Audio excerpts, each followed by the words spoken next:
It is almost time to head to the polls, Texas. Early voting in the March primary elections starts next Tuesday.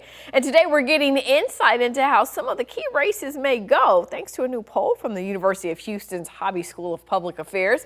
Mark Jones is a co-investigator on the research team that did the study. He's joining us to talk about the numbers now. Mark, thanks for your time. No, thanks for having me on. You know, I always like to start by talking about the methodology. So tell us who you talked to, when you talked to them, and how you talked to them. This is a representative sample of likely Texas primary voters, and we talked to them via an online survey between January 20th and January 31st. All right, so let's get right into these numbers. We want to start off with the Republican race for Attorney General. Four really, I would say, kind of well-known names. If you're a conservative in Texas, you know these names. Talk to us, though, about how that race is shaping up.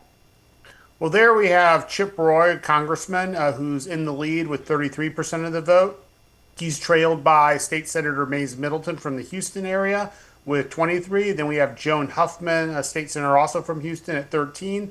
And then Aaron Wrights, former U.S. Attorney General, down at 6%, with about 1.25 of likely voters undecided. That's a race that is increasingly looking like it's going to go to a May runoff unless Roy can pull a rabbit out of his hat. And that runoff would be between Roy and Middleton on May 26th. I want to ask you about this. You talked to voters, and about 72% of them say they know enough about Congressman Roy to have an opinion of him, but he's only polling at about 33%. Is that bad news for him?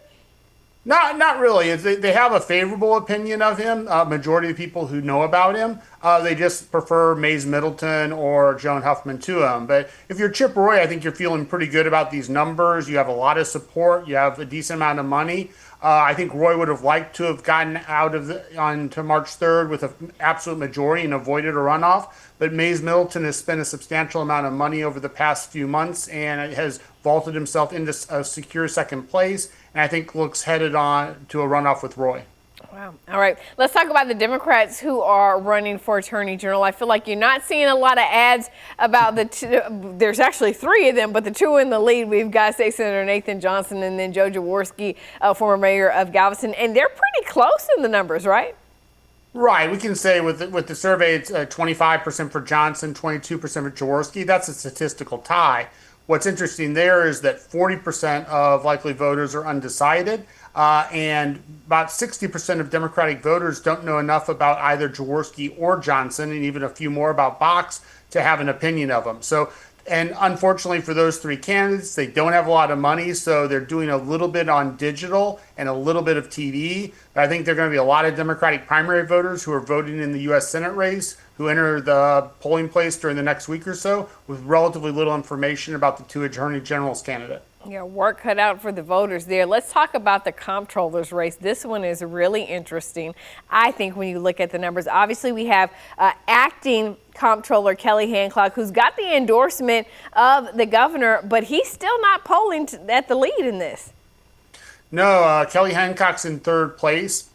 3 out of 5 likely Republican voters don't know enough about him to have an opinion. Now, the one silver lining for Kelly Hancock is that he has Governor Abbott's support as well as a deep war chest, and he now is starting to go on TV and online with a really large amount of ads. So there's always the potential that he'll be able to vault from third place, where he presently is, into second place, displacing Christy Craddock, our railroad commissioner, who's also running for controller. But I don't think there's any way he catches Don Huffines, who's in first place. So I think we're either going to see a Huffines-Craddock runoff in May or a Huffines-Hancock runoff in May. Wow.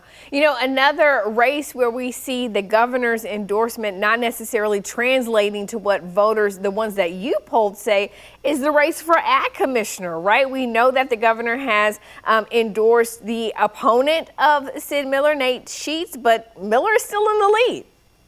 Right. Texas Republican primary voters really don't know much about Nate Sheets. About 3/5 of them just don't know who he is. They do know more who Miller is, and they voted for him in 2014 and 2018 and 2022. And so while Nate Sheets does have the governor's support and does have a decent amount of money and is now advertising pretty heavily, he has to simultaneously build himself up. That probably won't be enough. He'll probably have to tear Miller down a little bit if he has any hope of defeating him on March 3rd. Now, one of the things that I thought was interesting is that you all asked about vote intention when it comes to lieutenant governor's race for November, rather than necessarily talking about all of the, the Democrats who are running. There are 3 of them running for lieutenant governor. Talk to us about that decision and what folks say, how they say they plan to vote in November.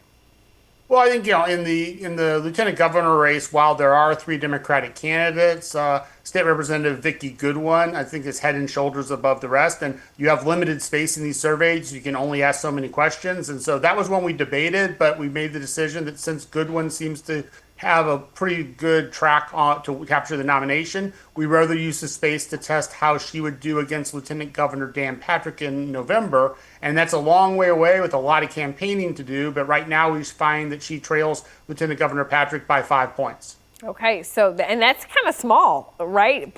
When you think about poll numbers. Right, yeah, Texas, Texas, a normal Republican lead in sort of an average election would be 8 to 10 points.